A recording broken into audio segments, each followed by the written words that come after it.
Fórmula Noticias Tabasco presenta el tema de la semana. Invitamos a platicar hoy con nosotros a Gilberto Peláez Pérez. Él es dirigente de la Cámara Nacional de Comercio. Él ha estado haciendo constantes declaraciones de cómo los comercios han tenido que ir cerrando poco a poco por precisamente todo este tema de la inseguridad, y que cierre un comercio implica una fuente de empleo, implica desarrollo, implica muchas cosas, pero sobre todo es un foco rojo. Hay que voltear a ver qué es lo que está pasando. Pues coméntanos, Gilberto, el viernes precisamente nos encontramos en el marco de la conferencia esta de la familia laboral Compañeros de Vida, y nos decías de una cifra de los clientes, como dice Eliana, que ella conoce a alguien que la asaltaron en la semana 3 veces, y que otros son clientes frecuentes de la delincuencia, y son las tiendas de conveniencia, y son principalmente las farmacias, aunado a los comercios también de la Chontalpa, que más adelante abordaremos. Cuéntanos esta Sí, historia, bueno, sí, hay un modo operandi muy importante, ¿no? Aquí en el estado por parte de la delincuencia. Hay un sector que fue muy vulnerado el año pasado y sigue siendo este año, el giro de las farmacias, ¿no? Por ahí tenemos un socio muy importante nosotros que prácticamente tiene unas franquicias de farmacias aquí en el estado, y había sido atracado en el principio del 2013 a julio del 2013, 40 veces había sido atracado. Él pues cuenta con un sistema de seguridad, y sí, me presentó todos los detalles de cómo habían sido los asaltos, ¿no? De sus negocios, preocupado ya, inclusive en algunos lugares ya muy vulnerables de la ciudad, había decidido cerrar algunas tiendas ya, ¿no? Por ese tipo de operandi que estaba haciendo la delincuencia organizada. O sea, les habían ya bien medido, ¿no? Sí, ya lo traían, ya prácticamente ya lo traían, como se dice aquí. Bueno, pero ¿qué sientes tú que se puede hacer? ¿Tendrían que empezar a organizar para protegerse? ¿Cómo sientes toda la autoridad? ¿Cómo sientes en general el ambiente? Bueno, aquí había que trabajar en conjunto, ¿no? Ciudadanía y autoridad, empresarios. Nosotros así lo vemos. Había que organizarse para empezar ya a como se hace en algunas privadas, ¿no? Que ya se ponen de acuerdo en cuestiones de vigilancia. Por ejemplo, pasa que un vecino o un comerciante lo están asaltando y están saqueando su casa, y el vecino ni enterado, ¿no? Entonces, sí, como que ahí teníamos que también tener una comunicación, un tipo de convivencia diferente ya con el vecino, para ver todo este tipo de cosas. Se está haciendo en las ciudades importantes de aquí de México, donde ya los vecinos ya se ponen de acuerdo, pagan vigilancia y más que nada a cuidar, ¿no? El vecino te cuida tu casa cuando vas a salir, cuando vas a estar de vacaciones, o inclusive cuando sales de tu trabajo, porque si algo tiene la delincuencia, y principalmente la organizada, que por algo se le llama organizada, es que saben tus entradas, tus salidas y tus horas de llegada a tu casa, ¿no? Ese es su trabajo, ¿no? Así Para es. especializar. ¿Cómo has sentido? Hablábamos, Ileana y un servidor, incluso, bueno, en un sondeo que se ha hecho con la gente, que no hay tantos rondines de seguridad pública, que no vemos a los policías, que incluso ustedes como comerciantes, si estás en la zona luz, si estás en alguna colonia, no sabes quién es el encargado de la seguridad en tu sector. Así es.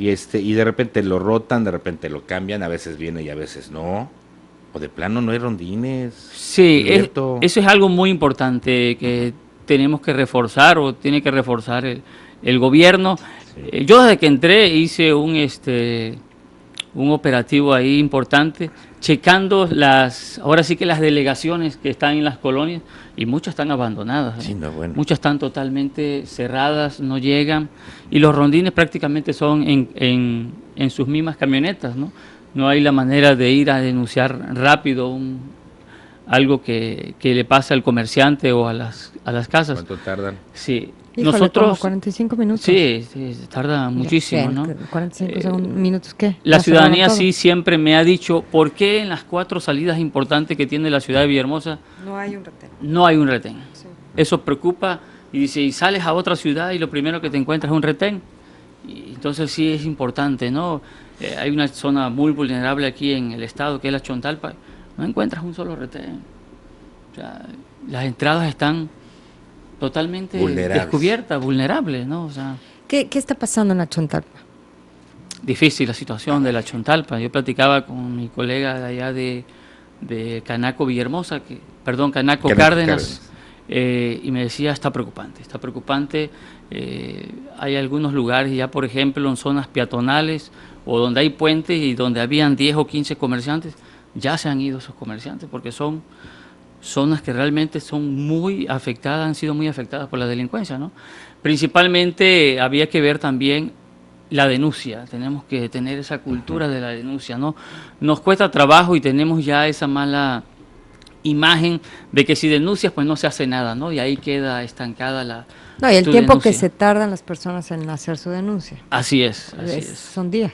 De este fenómeno de la Chontalpa, bueno, pues hablamos de delincuencia organizada, del pago de derecho de piso, pero también por robos, por el asalto a mano armada, por el que llega con la navaja, por los 500 pesos, por los cigarros, por el alcohol.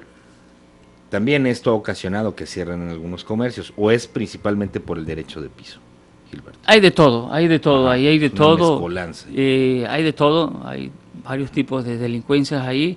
El derecho de piso hace 3, 4 años en Cárdenas era una cosa impresionante, ¿no? Y está el asalto a mano armada, a vehículos. ¿Ya no es impresionante o ya no se adaptaron y todo el mundo está Pues pagando y todo el mundo está... muchos ya están pagando.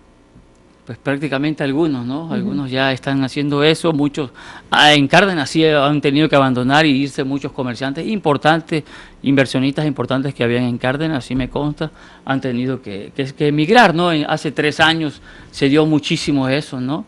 Y, por ejemplo, te puedo poner un ejemplo ahorita, ¿no? Que venía yo en camino, hablé con mi delegado de Huimanguillo, de la Canaco de Huimanguillo, y él tiene un negocio de rentar sillas y mesas. El sábado 24 llegó una persona, una señora, donde le fue a rentar 36 mesas. Le hizo la forma de pago y le dijo que se la llevaran a un lugar muy cercano a Cárdenas, prácticamente frente a la UPC.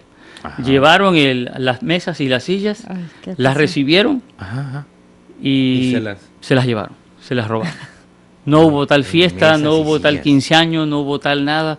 O sea, es un modo operandi muy importante que hay que tener cuidado y que no es primera vez que pasa a un servidor de negocios que renta sillas y mesas, siempre se ha dado muy seguido, donde cae uno en el engaño de que pues, te llegan a rentar 50 mesas con todo el mobiliario. Pero es que, a ver, ¿y qué puedes hacer? Ni modo que tienen que ahora que estar averiguando quién los está contratando o cómo se protege la gente. Sí, ahí había que ver, ¿no? Ya prácticamente meterse... Llega una señora a contratar para un Sí. servicio, pues ¿quién va a mal pensar de eso? Exactamente, ¿no? ¿No? Pues sí. Sí, yo platicaba con él ahorita precisamente y me decía, oye, me dieron duro casi 70,000 pesos. Pues Claro, imagínate. Sí. ¿Cómo están organizando ustedes para hacer frente a esta situación? Porque pues ya no queda de otra, ¿no? No Sí, va a venir sí. Superman, tampoco Batman, a protegernos. Ni existen además, ¿no? Entonces, ¿cómo afrontar la realidad? Porque pues, tú nos decías, pues, en el DF ya se organizaron, en otros Sí. estados también. ¿Cómo le van a hacer, Gilberto? Porque pues esta situación está de mal en peor. Nosotros en la Cámara de Comercio siempre hemos apoyado la vigilancia. Hace muchos años un expresidente de la Cámara de Comercio abonó mucho para que en el centro histórico de la ciudad se pusieran cámaras, se colocaran cámaras. Sí. Actualmente existen 12 cámaras operando directamente al C4. ¿Y hay quien las vea? Sí. ¿Quién esté detrás, o sea, viendo la pantalla? Sí hay.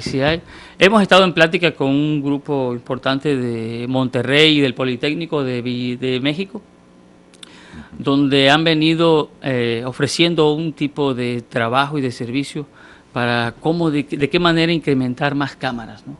Una de las cosas importantes que ha ayudado mucho al DF es la colocación de cámaras. Tienen ellos más de 9,000, 11,000 cámaras.